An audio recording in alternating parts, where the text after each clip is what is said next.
할렐루야. 5월 16일 화요일입니다. 사무엘하 18장 24절부터 끝절 33절까지 말씀을 읽고 은혜 나누도록 하겠습니다. 때에 다윗이 두 문 사이에 앉아 있더라. 파수꾼이 성문 위층에 올라가서 눈을 들어보니 어떤 사람이 홀로 달려오는지라.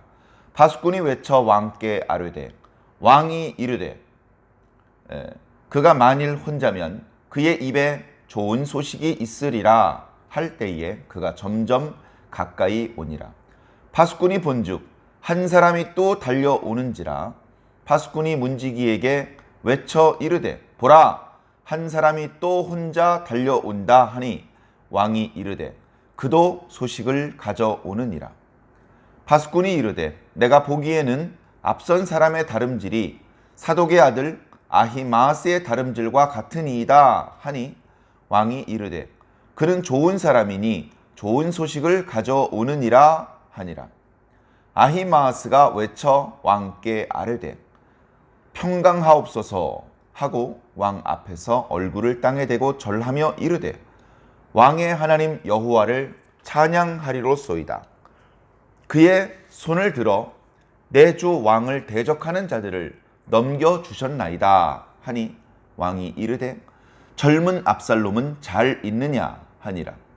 아히마스가 대답하되 요압이 왕의 종 나를 보낼 때에 크게 소동하는 것을 보았사오나 무슨 일인지 알지 못하였나이다 하니 왕이 이르되 물러나 거기 서 있으라 하매 물러나 서 있더라. 구스 사람이 이르러 말하되 내 주 왕께 아랠 소식이 있나이다. 여호와께서 오늘 왕을 대적하던 모든 원수를 갚으셨나이다 하니 왕이 구스 사람에게 묻되 젊은 압살롬은 잘 있느냐. 구스 사람이 대답하되 내 주 왕의 원수와 일어나서 왕을 대적하는 자들은 다 그 청년과 같이 되기를 원하나이다 하니 왕의 마음이 심히 아파 문 위층으로 올라가서 우니라.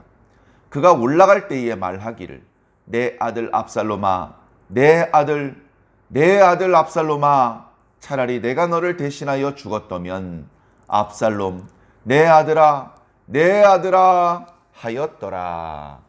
아멘. 예. 어제 말씀에 이어서 압살롬 반역이 이제 뒷수습되는 그런 과정입니다.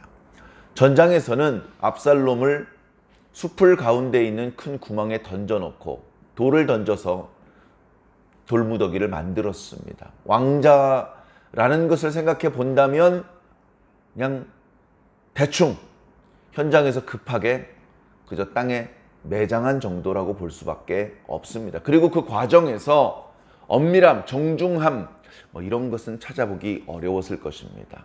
그저 전쟁 중에 죽은 시신 하나를 우묵한 구덩이에 던지고 그 위에 함부로 돌멩이를 던져서 그저 그 시신이 보이지 않게 했을 뿐이죠.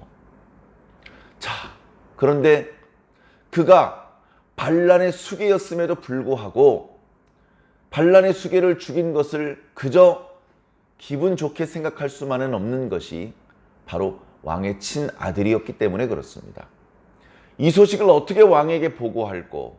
일단 빨리 반란의 수괴를 죽여서 싸움을 종식시키는 것은 좋았지만 그러나 왕께서 특별히 압살롬에 대해서는 너그럽게 대우하라는 특별한 지시가 있었는데 그 지시를 어기고 압살롬을 죽인 상황이기 때문에 이 보고하는 것이 쉽지가 않았습니다.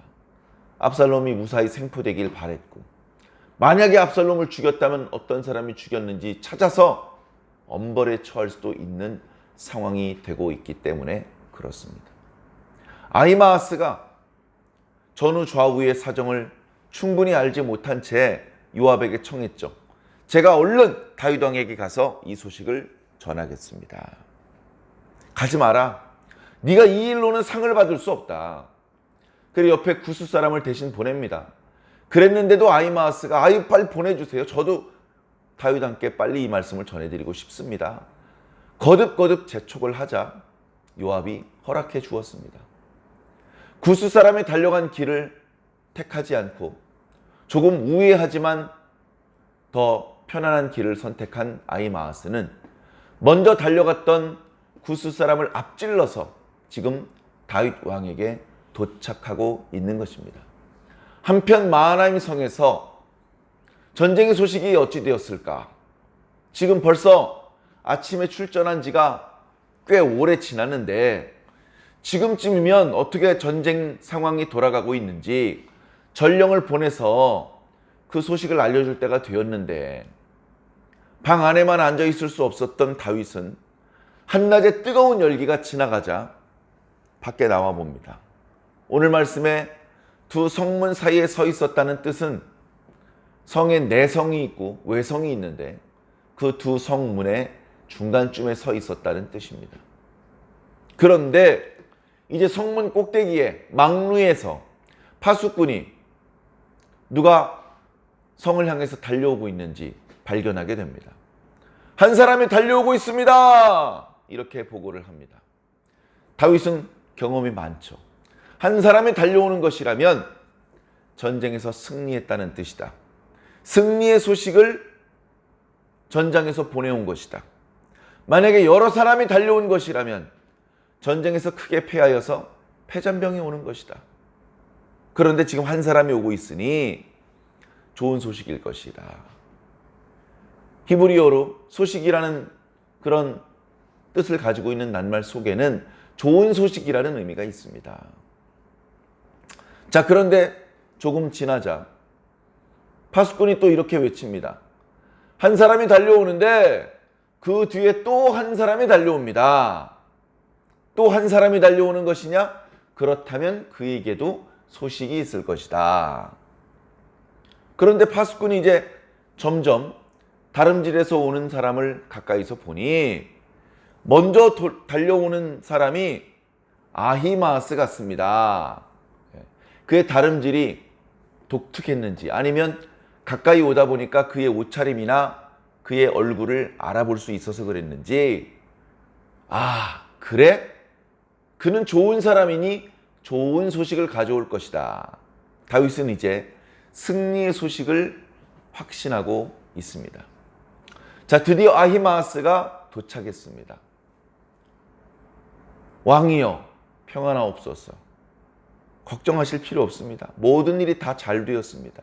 하고 왕의 안부를 물은 다음에 왕 앞에 무릎 꿇어 절하고 그리고 나서 소식을 전하는데 역시 이스라엘 사람이고 제사장의 아들답습니다. 먼저 하나님께 영광을 돌리는 것이죠. 영광을 받으실 하나님께서 이제 원문과 달리 우리나라 말로 번역을 했기 때문에 하나님께 영광 돌리는 내용이 약간 뒷부분에 나오는 그런 때도 있습니다만 원문을 보면 영광을 받으실 하나님이라는 표현이 먼저 나옵니다. 그분께서 왕을 대적해서 일어난 모든 그 대적들을 왕의 손에 붙이셨습니다. 다시 말해 전쟁이 크게 승리했습니다. 이 승리는 하나님께서 주신 것입니다. 하나님께 영광을 돌리십시다. 이런 말이죠. 신앙이 좋은 이스라엘 사람다운 표현입니다. 그러면 어떻게 해야 됩니까? 할렐루야, 하나님께서 우리에게 승리를 주셨구나. 우리 다 함께 하나님을 송축하자꾸나. 이런 반응이 나와야 자연스러운데 신앙심이 좋은 다윗은 오늘따라 그런 승리의 보고를 전하며 하나님을 송축하는 사람과 맞장구를 쳐주지 않습니다. 함께 하나님을 찬양하지 않습니다. 다윗의 관심은 다른 곳에 있었기 때문입니다. 그래. 그런데 압살롬은 잘 있느냐? 여러분, 샬롬, 평안이란 뜻이죠. 그리고 샬롬, 안녕하십니까? 평안하십니까? 인사말입니다. 원문에도 샬롬이 의문문으로 쓰였습니다. 샬롬, 젊은 압살롬이 샬롬 하냐? 그렇게 물어본 겁니다. 전쟁의 승리도 너무나 절실했지만 죄인이었지만 그 아들 압살롬을 사랑했던 다윗이 그동안은 압살롬에게 내가 너를 사실은 끔찍하게 사랑한다. 말 안 했어요. 표현 안 했어요. 얼굴도 잘 안 봤어요. 마음으로만 사랑하고 있었던 것이죠. 그러다가 인제서 압살롬을 사랑하는 그런 표시를 냅니다. 얘들아, 압살롬을 좀 너그럽게 대우해 줬으면 좋겠구나. 이봐라, 압살롬이 평안하냐? 이렇게 물어보는 겁니다. 그 순간 아히마아스가 마음으로 느꼈을 겁니다. 아, 이래서 요압이 나를 안 보내려고 했구나. 역시 요압은 다윗 왕을 잘 하시는구나. 깨달았겠죠. 사실 아히마아스는 압살롬이 죽었는지 살았는지, 어떻게 죽었는지 다 알고 있습니다. 다 알고 있어요. 어떻게 장사 지냈는지도 보고 왔습니다. 그러나 요압의 태도, 그리고 다윗 왕의 질문을 미루어 짐작해서 순간적으로 잠깐 움찔했지만 지혜롭게 대답을 합니다. 예, 요압이 저를 왕에게 보낼 때 큰 소동이 일어났지만 저는 급히 승리의 소식을 전해드리기 위해서 달려오느라 잘 모릅니다. 이렇게 대답을 했죠. 자, 그래, 알겠으니 넌 조금 물러나 서 있거라. 그래, 조금 물러나 서 있었습니다. 곧바로 이제 구스 사람이 도착을 했죠. 구스 사람도 도착하자마자 왕이여, 걱정하지 마십시오. 여호와께서 우리에게 승리를 주셨습니다. 전형적으로 전령이 승리를 보고하는 그런 스타일로 보고를 드렸습니다. 이번에도 다윗의 관심은 어디에 있을까요? 압살롬. 그래. 그런데 압살롬은 평안하냐? 또 물어봅니다. 이 구스 사람은 있는 그대로 대답을 하는 거예요. 근데 이 대답도 자세히 살펴보면 뭔가 이 구스 사람이 눈치가 있는 것 같습니다. 아이고, 압살롬을 물어보네. 압살롬 처참하게 죽었는데 이거 있는 대로 대답하면 골로 갈 것 같아요. 눈치껏 대답을 하는 것이죠. 왕에게 대적한 사람들은 그 청년과 같이 되기를 원합니다. 조금 애둘러 둘러댄 거예요. 그러나 압살롬이 죽은 게 명백하죠. 압살롬이 죽은 게 명백합니다. 그 자리에서 다윗이 일어납니다. 오늘 말씀에 마음이 심히 아팠다라고 말씀하고 있는데 원문을 보면 분노, 슬픔, 이런 극한 감정 때문에 몸을 부르르 떠는 것을 가리킵니다. 이 녀석들이 내 아들 압살롬에게 너그럽게 대우하라고 했더니 말을 듣지 않고 죽였구나. 전령들이 보고하는 내용을 들어보니 그 요압이 죽였구나. 다윗도 다 압니다. 다 알아요. 지난번에 아브넬도 내 허락 없이 죽이더니 이번엔 내 아들 압살롬도 허락 없이 죽이네. 이 괘씸한 놈. 그러나 지금은 요압과 싸우면 안 돼. 그 슬픔과 분노. 분노는 표현하지 않습니다. 슬픔만 표현합니다. 그 자리에서 그 슬픔하는 모습을 사람들에게 보일 수가 없어서 자리를 박차고 일어나서 바로 옆에 성문 위에 딸려있는 방으로 들어갑니다. 가면서 얘기를 하는 것이죠. 압살롬아, 내 아들 압살롬아. 차라리 내가 죽었어야 되는데 어차피 왕위를 물려줄 거라면 나 나이도 늙었는데 그냥 내가 죽고 이참에 압살롬한테 왕위를 물려줄 걸 그랬나. 그런 생각까지 아들을 생각하는 애틋한 마음에 그런 말을 하게 된 것이죠. 분위기가요 이상하게 돌아갑니다. 상황이요 전쟁의 승리의 상황이 된 것이 아니고 왕자가 죽은 상황이 되고 있는 겁니다. 왕자가 죽었어요. 감히 어떤 놈이 왕자를 시해한 것이죠. 이런 분위기로 전쟁이 흘러갑니다. 그날 2만 명이 죽었습니다. 그런 죽음과 희생을 딛고 전쟁을 승리로 이끌었는데 포상은 기대하기 어려울 것 같습니다. 왕자 압살롬을 허락 없이 시해한 죄인을 국문하게 생겼어. 지난 시간에도 말씀드렸지만 전쟁은 끝났고 전쟁은 승리로 마감되었지만 사실상 승자는 없는 그런 전쟁이 되고 있습니다. 승리를 해서 기뻐하고 잔치를 벌여야 되는데 곧바로 초상집 분위기가 연출되고 있는 것이죠.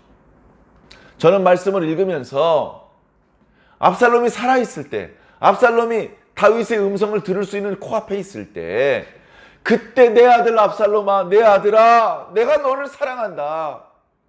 너는 네 이름대로 평생에 평안했으면 좋겠구나. 내가 너 태어날 때가 아직도 기억난다. 내가 너를 보는 순간 가슴이 뜨거웠었다. 하나님께서 네 평생에 평강하도록 이끌어 주시기를 바라는 마음으로 너의 이름을 압살롬이라고 지었다. 압살롬아, 그동안 네가 분노하기도 했고 슬퍼하기도 했고 마음에 억울한 마음도 있었을 텐데 그 마음을 잘 다스려라. 평안해라. 내가 미안하구나. 내가 너에게 뭐라고 해줄 말이 없구나. 그러나 압살롬아, 이 분노와 슬픔을 잘 견뎌라. 하나님께서 너에게 기회를 주실 것이다. 그리고 나도 너를 사랑한다. 이렇게 말해주는데 무슨 돈이 들고 무슨 시간이 듭니까? 에? 그렇게 한 번만 했으면 압살롬은 삐뚤어지지 않았을 겁니다. 압살롬은 삐뚤어지지 않았을 것입니다. 마음에 그 앙금이 다 녹았을 것입니다. 아버지에 대한 원망과 분노가 다 녹아내렸을 것입니다. 아버지와의 관계가 회복되었을 것입니다. 아버지하고 웃는 얼굴로 바라보면서 이스라엘을 어떻게 다스리면 좋을지에 대해서 토론을 나눌 수 있는 참 그런 멋있는 장면들이 이어질 수도 있었을 것입니다. 사랑하는 성도 여러분, 가정의 달 아닙니까? 너무 늦으면 안 됩니다. 너무 늦으면. 부모님과의 관계에서 내가 이미 장성했는데 내 밑에 자녀들이 있고 내 위로 어르신들이 있어요. 부모님이 화해의 손길을 내밀기를 기다리면 안 됩니다. 자녀들이 먼저 무릎 꿇고 용서해달라고 빌기를 기다리면 안 됩니다. 그건 어려운 거예요. 그 어르신들이 화해의 손을 내미는 건 어려운 일입니다. 그 어린 것들이 무릎 꿇고 용서를 구하는 건 어려운 일이에요. 저와 여러분이 손을 내밀어야 됩니다. 우리가 잘못한 게 아니더라도 우리가 먼저 손을 내밀어야 됩니다. 내가 먼저 손을 내밀어야 됩니다. 우리 하나님의 백성들이 먼저 손을 내밀어야 됩니다. 너무 늦기 전에 손을 내미시기 바랍니다. 너무 늦기 전에 불편해져 있는 관계가 회복되기를 바랍니다. 자, 물론 가까운 관계이더라도 관계가 항상 좋지는 않죠. 조금 안 좋아졌다가 좋아졌다가 밀었다가 당겼다가를 반복하죠. 그러나 너무 오랫동안 밀고 있으면 안 됩니다. 잠깐 미는 듯 하다가 얼른 잡아 당겨야죠. 얼른 잡아 당겨야 됩니다. 주님께서 저와 여러분들을 인도해 주실 것입니다. 여러 가지로 이런저런 마음의 생각이 떠오를 겁니다. 우리 주변에 있는 사람들의 말과 또 그들의 모습을 통해서 우리들에게 깨우침을 주실 것입니다. 그게 바로 주님의 인도하심입니다. 주님께서 그렇게 여러 가지 방법으로 우리를 인도하실 때, 이것이 주님의 인도하심이시구나. 주님께서 이렇게 지금 나한테 말씀하고 계시는구나. 이렇게 나를 가르치고 계시는구나 느끼시고 주님의 인도하심을 따라가야죠. 주님께서 이쪽으로 오라고 하시는데 저쪽으로 가버리면 어떡하겠습니까? 얘야, 네가 조금 억울하겠지만 지금 네가 빨리 손을 내밀도록 해라. 네가 잘못한 것은 아니지만 네가 가서 먼저 머리를 숙이도록 해라. 빨리 가라. 네가 먼저 말을 붙여라. 이렇게 주님께서 우리를 인도해 주실 때 주님을 잘 따릅시다. 그러면 다윗처럼 뒤늦은 후회를 하지 않을 수 있을 것입니다. 식물을 기르는데요, 제가 식물을 기르다가 많은 식물을 이렇게 말려 죽이기도 하고 과습으로 물러 죽이기도 했습니다. 식물 2,000원, 3,000원짜리 하나는 죽어도 조금 마음이 불편하긴 하지만 큰 손해는 아니에요. 내 아들이 죽으면 안 되잖아요. 내 딸이 죽으면 안 되잖아요. 내 아들과 내 딸이 내가 속상하게 해서 속상해 죽었어요. 아이고 속상해 죽겠네. 신경질 나 죽겠네. 분통 터져 죽겠네. 그러면 안 되잖아요. 식물도 빨리 발견하면 죽이지 않고 살릴 수 있는 길이 생깁니다. 우리 주변에 있는 모든 분들과의 관계가 사도 바울을 통해서 말씀하셨듯이 할 수만 있으면 모든 사람과 더불어 평화하라 그러셨는데, 특별히 사랑하는 성도들 사이에 또 같은 가족 공동체, 또 여러 종류의 공동체를 이루고 가깝게 지내는 분들과 어서 빨리 관계가 회복되셔서 항상 편안하고 행복한 그런 관계가 되시기를 예수님 이름으로 간절히 축원합니다. 아멘.